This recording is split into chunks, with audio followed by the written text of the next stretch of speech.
اگه شما هم مثل من عاشق طعم شکلاتین، این کیک یکی از بهترین انتخابات است. بزن بریم با هم درستش کنیم. قبل از هر کاری اول باید قالبمون رو چرب کنیم.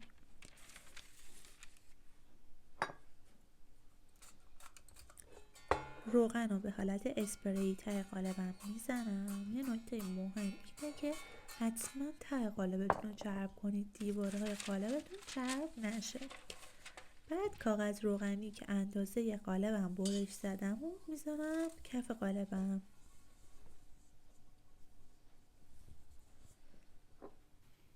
بعد میرم فرو روشن میکنم. با دمای 170 درجه میذارم گرم بشه تا مواد کیکم آماده بشه.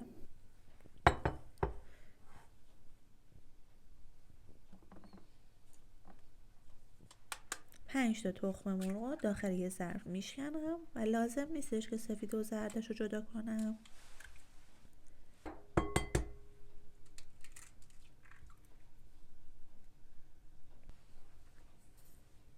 شکر و وانیل رو بهش اضافه میکنم. لطفاً لایک، سابسکرایب و زنگوله فراموش نشه.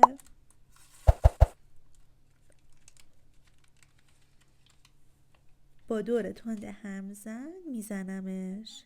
انقدر باید بزنیم تا عجین بشه موادمون.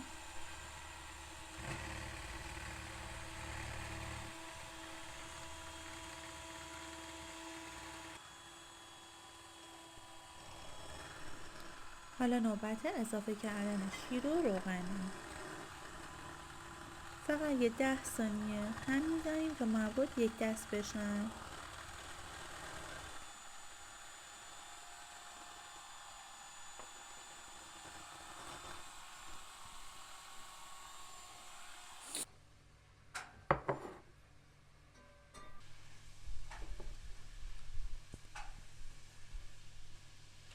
نوبت الک کردن مواد خشکمونه. آرد، بیکینگ پودر و پودر کاکائو. باید 3 مرحله الک کن تا هوای موادمون گرفته بشه، که من فقط یه مرحله رو داخل ویدیو گرفتم، 2 مرحله دیگه هم الک کردم.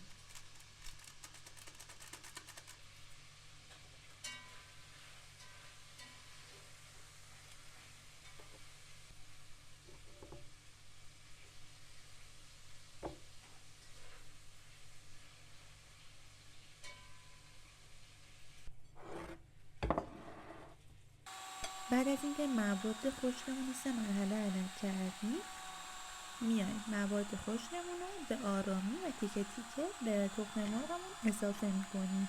حواستون باشه که یهویی کل مواد رو اضافه نکنید. اول یه چند قاشق از روش برداریم و بعد میتونید همش اضافه کنید. هم میزنیم تا آرگامون با تخم مرغمون یه دست بشن.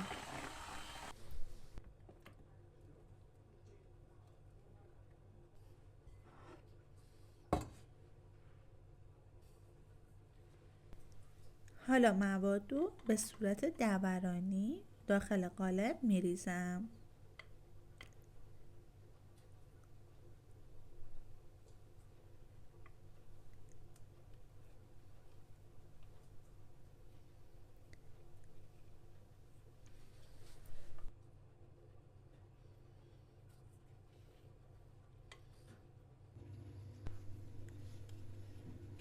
نوبت خورد کردن شکلات تخته‌ای مونه. هم میتونین با چاق خوردش کنین و هم میتونین با رنده کنین شکلاتتون رو.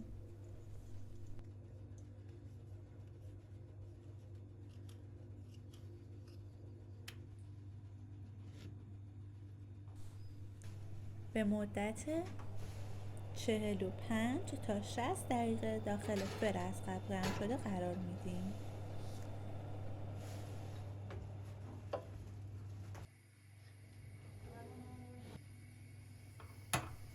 قالب رو در میاریم. بعد با پالت میایم جداش میکنیم. پالت رو میبریم داخل. فقط حواستون باشه که به قالب فشار بیاریم، به کیک فشار نیارین.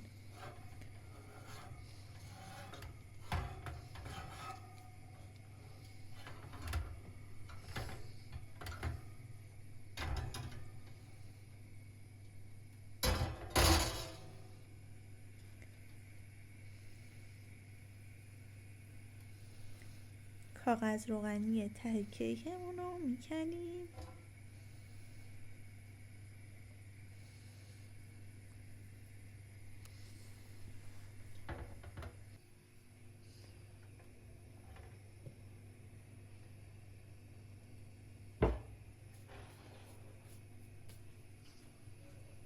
داخل سینی سروم قرار میدم.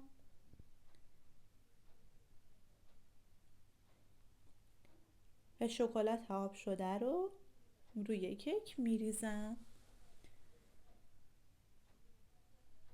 به سلیقه خودتون میتونید تزیینش کنید.